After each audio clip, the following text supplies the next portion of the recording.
This week was supposed to be manageable. Then the rain came. Jeffreys Bay flooded, school closed for 2 days, and suddenly the work from last week rolled into this week. The packs I was supposed to get last week arrived now, and the ones for this week also arrived. Mostly paper twos, which, if you're a teacher, you already know it means one thing: hours of marking, red pen ink on your fingers, and your brain slowly turning into a tired little machine. This is how creased my papers look. Caught the rain somehow during the floods.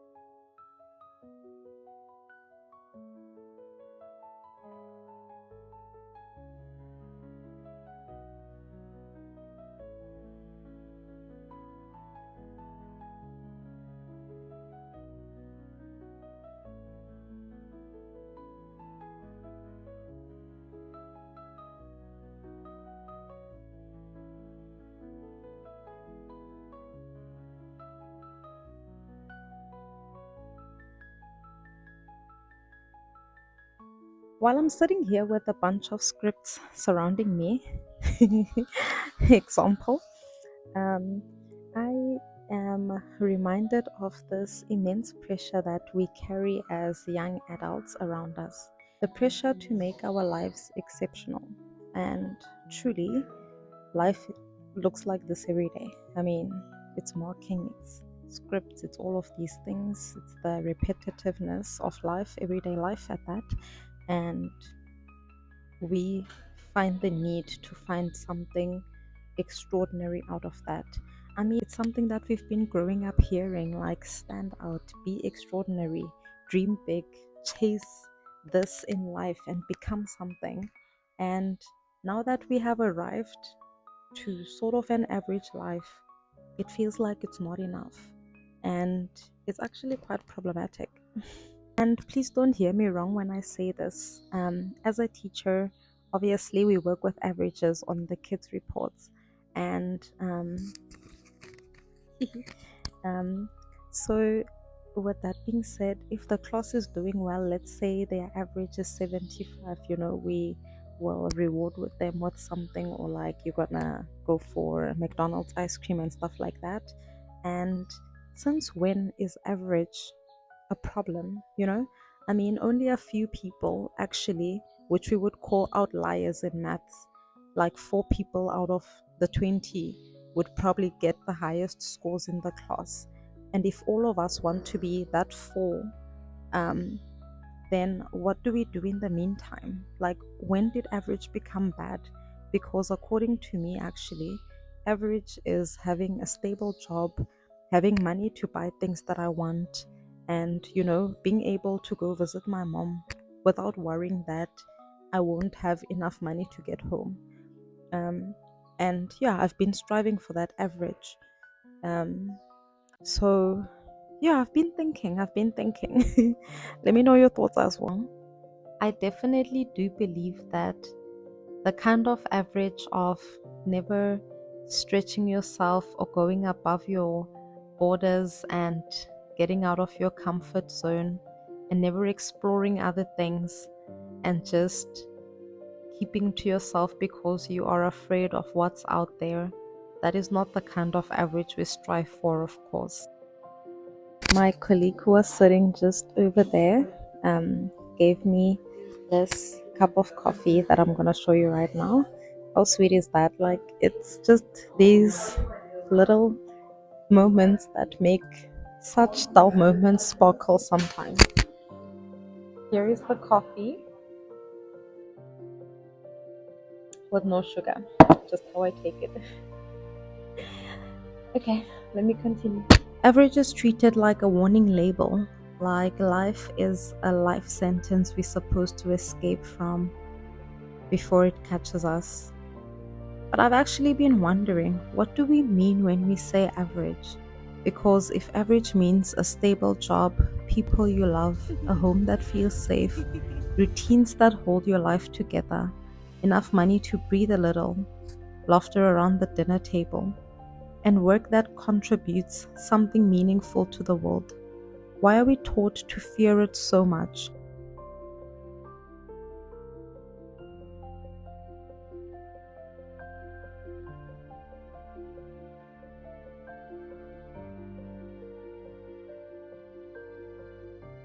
Hey friends, I think I have forgotten how to vlog. It's been so long.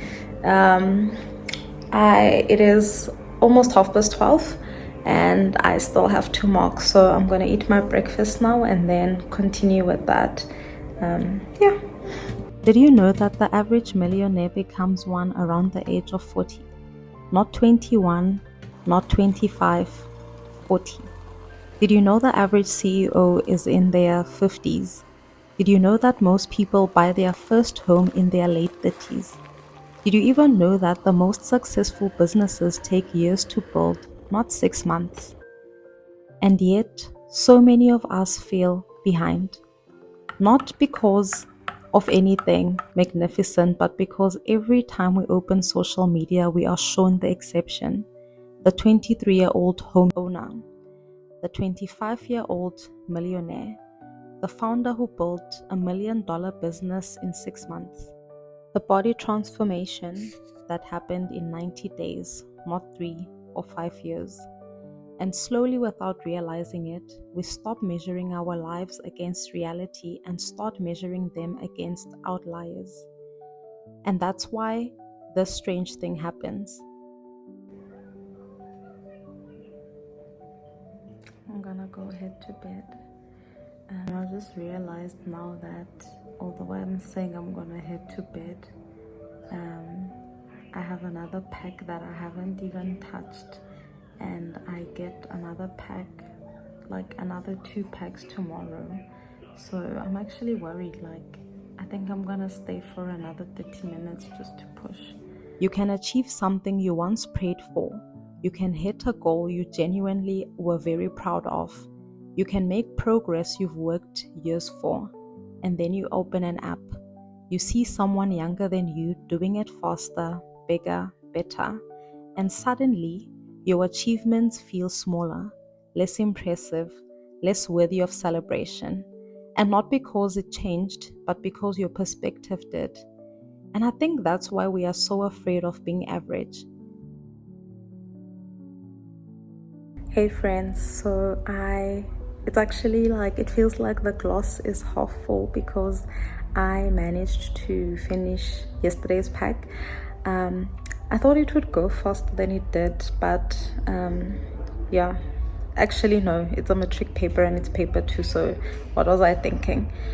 So I have one more pack, the grade 10s, and then I'm getting the other 2 tomorrow and then another 2 next week. So I need to speed it up. So on the agenda now, I need to go to the computers to put in the marks that I already have on SA SAMs, and then yeah, then I'll call it a day. I think this is actually the last day of the vlog, because tomorrow I will be very busy and under pressure, so I don't want to commit to vlogging. And then yeah, but I might shoot snippets here and there, but I can't promise that I'll vlog. It's actually so difficult to vlog. I realized that why I don't like talking, but my husband encouraged me to talk in my vlogs. But yeah, I am actually a shy person. Yeah, I don't want to box myself as an introvert, but really I realize that when I vlog, I'm actually putting myself out there, and it doesn't feel like a naive decision to just talk to the camera, because I do realize that there are people watching, and yeah, so here's to me putting myself out there. And if you've made it this far into the vlog, thank you so much. Please do subscribe if you enjoy this content, and if you don't know me, Ginna Belina, and I will tell you my surname in the next vlog. Because we've been taught that average means you are failing, when really average often tells us a completely different story. Average tells us where most people actually are. It reminds us that success is usually slower than social media suggests. So let's go make some lunch and get on with marking. It validates our timelines that the internet tries to convince us we are too late for. It reminds us that we are not behind, that we are just living lives that look a lot more like reality than a highlight reel. And maybe that's why I've become so interested in the average life, because the more I look at it, the more I realize it isn't something to fear. It's proof that most of us are exactly where we are supposed to be. I think along the way, actually, we started believing a meaningful life had to look amazing from the outside. And honestly, being on social media a lot, you actually see that nobody posts a cinematic montage of themselves paying their accounts on time. Nobody goes viral for remembering to pay electricity before it runs out. No one gets called inspiring for marking 4 packs of exam papers after a week disrupted by floods. And yet, these are the things that hold life together. Adulthood is basically maintenance. It's building a life sturdy enough to keep going when weather changes plans and deadlines pile up anyway. You have to keep moving. I think we've made ordinary life sound smaller than it is. Like teaching, for example. On paper, it literally just consisted of waking up early, driving to school, teaching, collecting scripts, carrying heavy packs to the car, sitting at the dining room table, marking until my eyes went a bit blurry, falling asleep thinking about rubrics and memos. Not glamorous, not even transformative, not the kind of week you imagine when you're younger, dreaming about adulthood. My life looks repetitive. And inside those repetitions are actual human moments. A learner finally understanding something they struggled with, and I can see it when I mark the paper. Or a colleague bringing me coffee because she knows I'm drowning in papers. A classroom slowly becoming quiet before an exam begins. None of these moments are extraordinary in social media sense.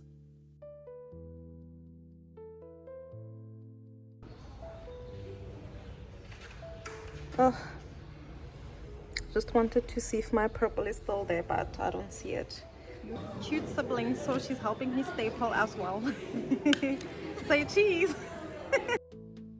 So friends, I was supposed to actually close the vlog tomorrow, but I am so excited. I mean, at our school we usually have this thing called adopt a teacher, and the parent that I got actually got me something that is just so lovely, and I just have to share it with you guys. So first of all, it's pink. It's in a pink paper bag, and yeah, so let's see what I got. Take this out.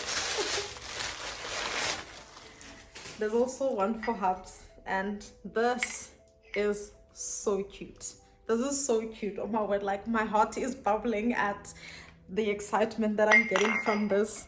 I cannot believe it. Yeah, I feel so loved. I feel so cared for. Blessed is he who married a teacher, because I got this from adopted parent, and my husband also got a little something. It's so cute. Just how I'm currently looking, I am very tired, but we continue. This eye feels a bit swollen.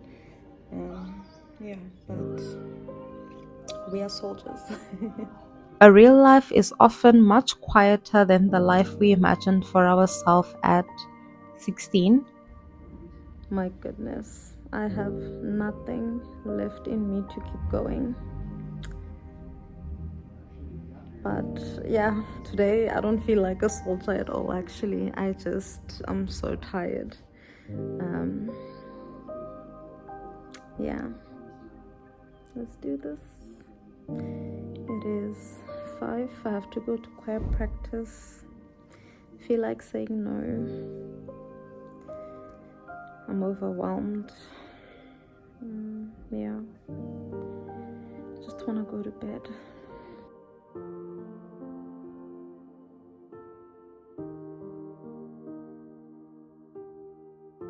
You know, I'm thinking this is the part of adulthood that no one really tells you about.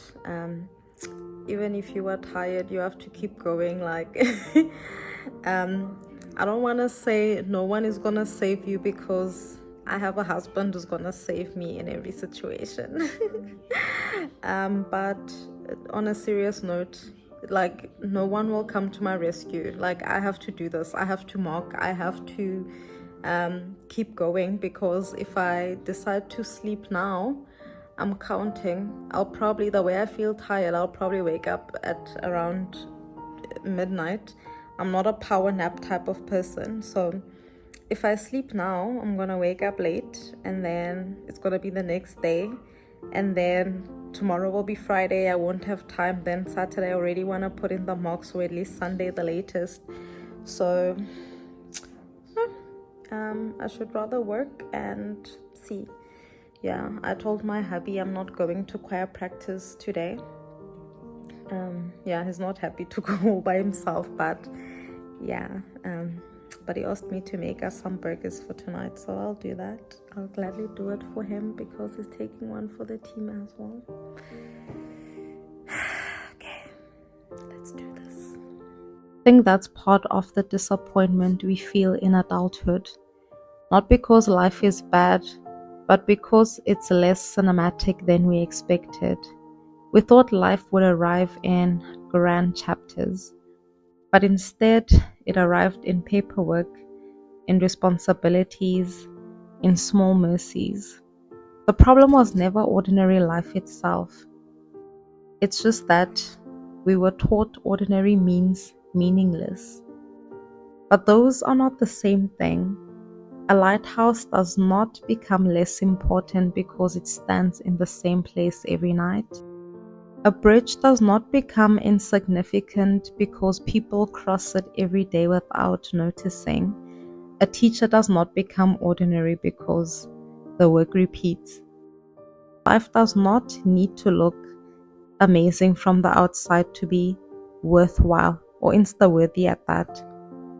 That consistency is not failure. That a quiet life can still be a full life. And I think there's a certain kind of freedom in letting go of the performance of being exceptional. Not ambition, not dreams. Those things matter, of course, but the performance of constantly needing your life to look impressive, the pressure to turn every season into a breakthrough. I think the real loss would be moving through your own life half asleep, always waiting for something bigger to begin. An ordinary life was never the thing to fear.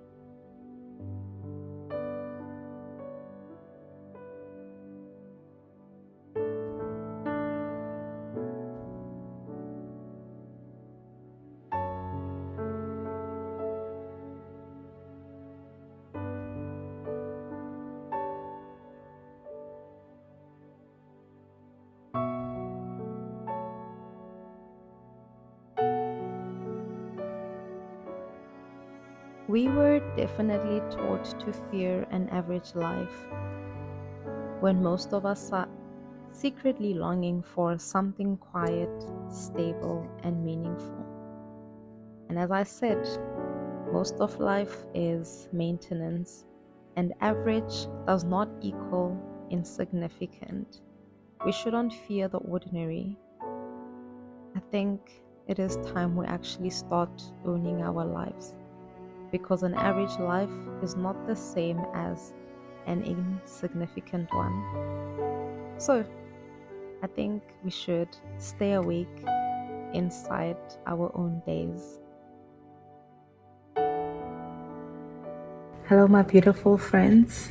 Oh my word. Today's a Sunday. I'm putting in the marks today, and then I'm done. So yeah, I'm quickly moderating my colleagues' papers so I can put them in onto the system. But obviously, I can't show that progress. I mean that